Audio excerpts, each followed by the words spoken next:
Hello everyone, আসসালামু আলাইকুম। Welcome my another cooking video. কি অবস্থা সবার, কেমন আছেন আপনারা? যে যেখান থেকে আমার ভিডিওটি দেখতেছেন সবাইকে আন্তরিক শুভেচ্ছা ও স্বাগতম। তো আমি আজকে বানাবো ছোটদের জন্য এবিসি স্ন্যাক্স রেসিপি। তো আমার ভিডিওটি আপনারা সবাই স্কিপ করবেন না, অবশ্যই ভিডিওটি শেষ পর্যন্ত দেখবেন। তো এই স্ন্যাক্স বানাতে আমার যা যা লাগতেছে, এখানে আমি নিয়েছি ওটস, দুটো ডিম নিয়েছি, সাথে ভ্যানিলা এসেন্স, আর নিয়েছি আমি সাথে স্যাফরনের নাট মিল্কশেক। এখানে আপনারা চাইলে যে কোনো বাদাম, আস্ত বাদাম কিংবা বাদামের গুঁড়োটা ইউজ করতে পারবেন। আর এখানে আমি নিয়েছি এই যে সুন্না ডিলাইট থেকে আমি কিনেছিলাম, এটা একটা জেলি টাইপ, সেটা হচ্ছে বাদাম এবং খেজুরের মিশ্রণ। চাইলে আপনারা এখানে আস্ত খেজুর নিতে পারেন। তো খেজুর নিলে অবশ্যই বিচিটা বের করে দিয়ে আপনাদেরকে 10 মিনিটের জন্য ভিজিয়ে রাখতে হবে খেজুরটা, কেননা নরম হয়ে গেলে তখন আপনারা ব্লেন্ডারে দিলে ব্লেন্ড হয়ে যাবে। তো এখন আমি একটা ব্লেন্ডারের জারে নিয়ে নিব দুটি ডিম। তো ডিম দুটো আমি ভেঙে নিব একে একে। ডিম দুটো নেওয়া হয়ে গেলে এখানে আমি দিয়ে দিব ওটস, যে আমি 1 কাপ ওটস নিয়েছিলাম সেটা দিয়ে দিব। দুটো ডিমের জন্য 1 কাপই যথেষ্ট। তো এখানে আমি নিয়ে নিব হাফ কাপ পরিমাণ চিনি। চিনিটা আপনারা আপনাদের ইচ্ছা অনুযায়ী নিয়ে থাকবেন। তো সাথে দিয়েছি আমি নাটসের এই গুঁড়োটা 2 চামচ পরিমাণ, আর দিয়েছি 1 চামচ পরিমাণ সেই খেজুরের জেলিটা।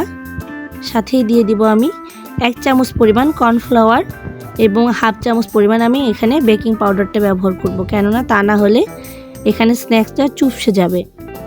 এই যে হাফ চামচ পরিমাণ আমি দিয়ে দিব বেকিং পাউডার, সাথেই দিয়ে দিব আমি 1 চিমটি পরিমাণ লবণ।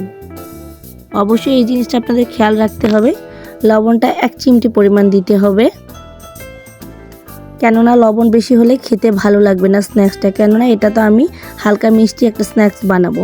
সাথেই দিয়ে দিব 1 চামচ পরিমাণ হোয়াইট ভিনেগার। অবশ্যই ভিনেগারটা দেওয়ার চেষ্টা করবেন, তাহলে কেকটা চুপসে যাবে না। সাথেই দিয়ে দিব আমি 1/4 চা চামচ পরিমাণ ভ্যানিলা এসেন্স। এটা আমি রাইনাসের ভ্যানিলা এসেন্সটা নিয়েছি।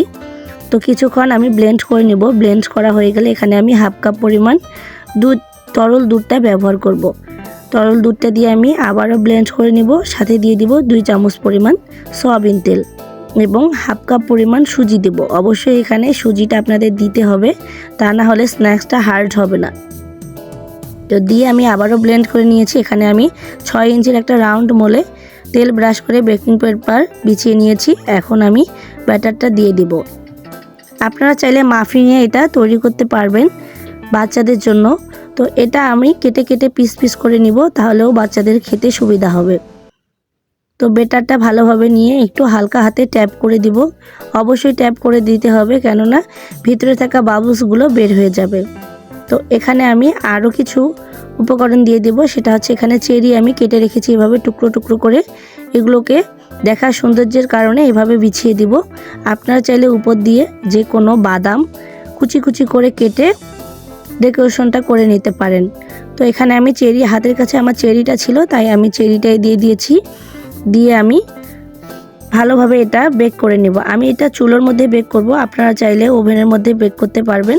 ঠিক যেভাবে আপনারা কেক বেক করে থাকেন ঠিক একইভাবে আপনারা এই স্ন্যাক্সটা বেক করে নিতে পারবেন। আমি যেহেতু চুলোর মধ্যে বেক করব, তাই আমি একটা কড়াই বসিয়ে দিয়েছি চুলোর মধ্যে, ফ্রি হিট করে নিয়েছি 5 মিনিটের মতো।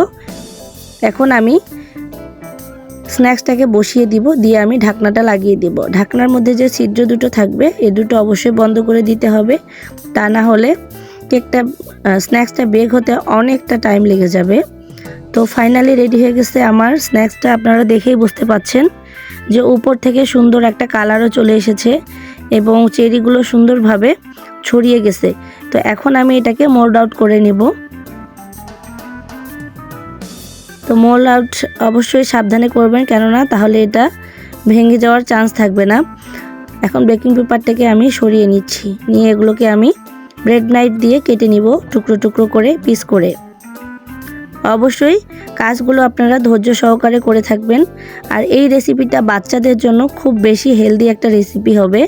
তো এটা আমার পুরোটাই নিজস্ব উপকরণে আমি তৈরি করেছি, তাই আমি এটার নাম দিয়েছি শখ করে এবিসি স্ন্যাক্স, কেননা আমি আমার বাচ্চাদেরকে সবসময় এভাবে নিত্য নতুন নেম বলে খাবারটা খাওয়ানোর চেষ্টা করি।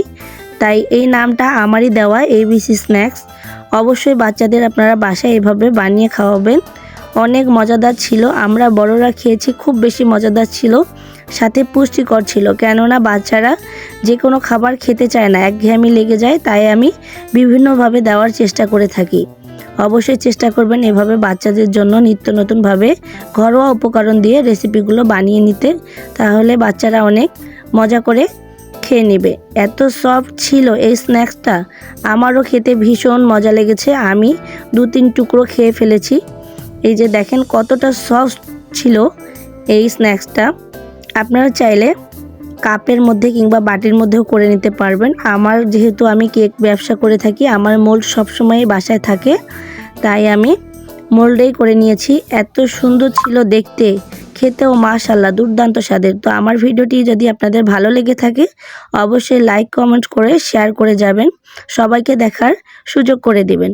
সবাই ভালো থাকবেন, সুস্থ থাকবেন, আমার জন্য দোয়া করবেন, আমার ফ্যামিলির জন্য দোয়া করবেন। আল্লাহ হাফেজ।